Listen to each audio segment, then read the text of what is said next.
America president Donald Trump భారత్పై ఒకవైపు టారిఫ్లు విధిస్తూనే next Pak Bharat పరిస్థితి ఏంటనే జోస్యం కూడా చెప్తున్నారు. భవిష్యత్తులో పాకిస్తాన్ భారతదేశానికి చమురు విక్రయించవచ్చని తన ట్రూత్ సోషల్ మీడియాలో పోస్టు చేశారు. భారత దిగుమతులపై 25% సుంకం విధిస్తున్నట్లు ప్రకటించిన కొన్ని గంటల్లోనే ట్రంప్ ఈ కామెంట్స్ చేశారు. ట్రేడ్ డీల్స్ పై ట్రంప్ ట్రూత్ సోషల్లో పోస్టు పెట్టారు.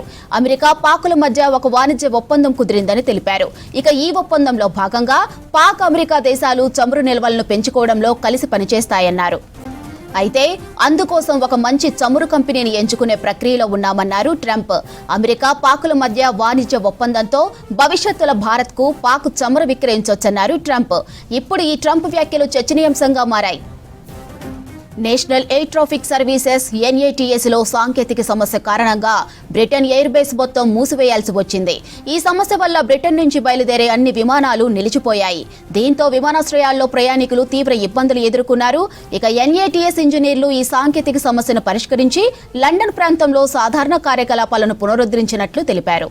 అలాగే భవిష్యత్తులో అంతరాయాలను తగ్గించేందుకు విమానయాన సంస్థలు విమానాశ్రయాలతో కలిసి పనిచేస్తున్నామని NATS తెలిపింది. ఈ అంతరాయం వల్ల ప్రయాణికులు కలిగిన అసౌకర్యానికి క్షమాపణలు తెలియజేసింది. ఈ ఘటన లండన్లోని Heathrow, Gatwick, స్టాన్స్టెడ్, Luton, city, south end వంటి 6 ప్రధాన విమానాశ్రయాలపై తీవ్ర ప్రభావం చూపింది.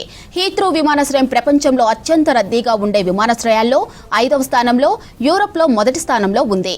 ఈ సాంకేతిక సమస్య కారణంగా వేలాది మంది ప్రయాణికులు ఆలస్యం లేదా రద్దయిన విమానాలతో ఇబ్బందులు ఎదుర్కొన్నారు.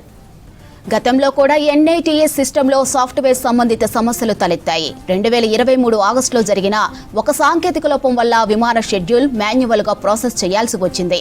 దీంతో అప్పుడు దాదాపు లక్షలాది మంది ప్రయాణికులు ప్రభావితమయ్యారు.